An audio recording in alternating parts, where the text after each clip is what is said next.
Hey everyone, welcome back to the channel. Today, we're talking about something that separates the good from the truly great, not just in anime, but in real life too. It's the age-old battle, discipline versus motivation. Let's get into it. Think about your favorite anime character. Goku, Vegeta, Naruto, Zoro, what's the one thing they all have in common? It's not just some spiky haircut or a tragic backstory. It's an unwavering, almost insane level of discipline. We all get hyped up watching those epic training montages, right? The music swells, the sweat flies, and you feel a jolt of motivation. You think, that's it.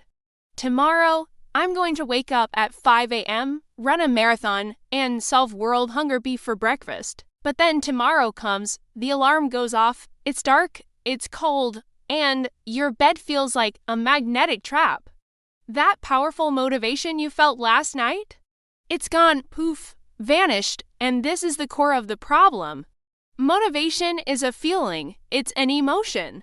And like all emotions, it's fickle, it comes and goes. It's that friend who has super fun at parties but flakes on you when you need help moving. You can't build a legacy on a feeling. Now, let's look back at those anime heroes. Do you think Vegeta wakes up every single morning just bursting with excitement to get pummeled in his gravity chamber?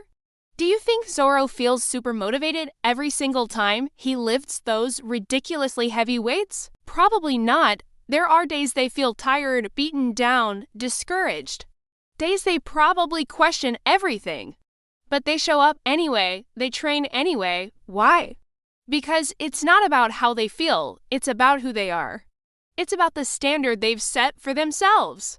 That, my friends, is discipline. Discipline is the engine. Motivation is just the turbo boost you get every now and then. You can't rely on the turbo to get you across the country. You need the steady, reliable power of the engine. Discipline is mechanical, it's a system. It's the decision you make ahead of time, so that when the moment of choice arrives, the choice is already made. It's Tuesday at 6 a.m., that's training time. It doesn't matter if you're feeling inspired or if you'd rather be sleeping. The schedule says train, so you train. End of story. Look at Rock Lee, his entire journey is a monument to discipline over natural talent. He wasn't born with ninjutsu or genjutsu gifts. He had to forge his strength through pure, relentless, hard work. He did thousands of push-ups, thousands of kicks, not when he felt like it, but because it was part of his routine. His discipline was his power, it was his identity. When you take emotion out of the equation, you become unstoppable. This is the secret that a lot of people miss. They wait for the right mood to strike. They wait for inspiration, they wait to feel motivated. But the pros, the real-life Gokus and Vegetas of our world, they don't wait. They act. The act of doing is what creates momentum. And sometimes, motivation is a byproduct of action, not the precursor to it. You might not feel like going to the gym, but after you force yourself to go and have a great workout, suddenly you feel amazing and motivated for the next one. You see, discipline creates motivation, not the other way around. Think about it like this: motivation is a spark. It can start a fire, sure, but it dies out quickly. Discipline is the process of consistently adding logs to that fire, day in and day out, whether it's sunny or pouring rain.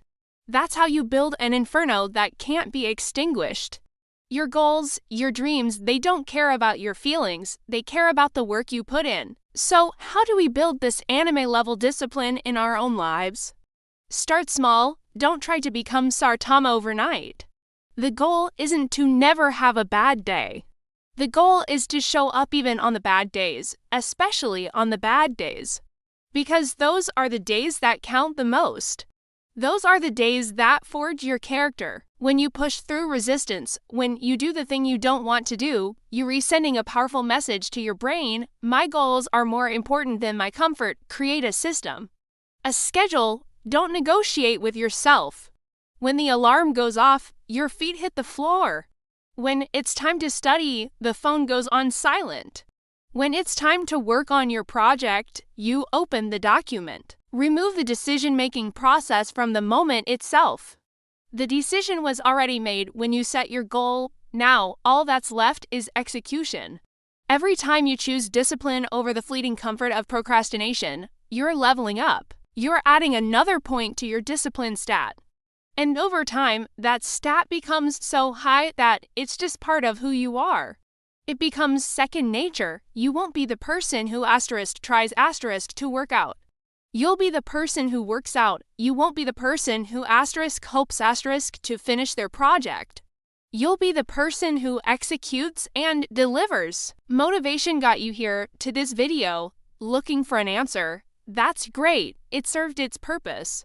But it can't take you the rest of the way. Only discipline can do that. It's the bridge between your goals and your accomplishments.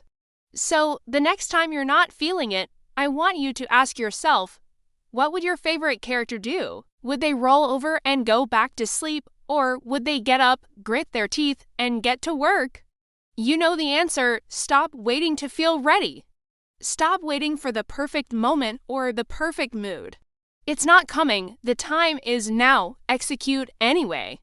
Build your system, stick to it, and watch as you become the hero of your own story. Thanks so much for watching. I hope this gave you a new perspective. If it did, make sure to hit that like button, subscribe for more content like this, and let me in the comments what's one area in your life where you're going to apply discipline over motivation. I'd love to hear about it. Until next time, keep grinding.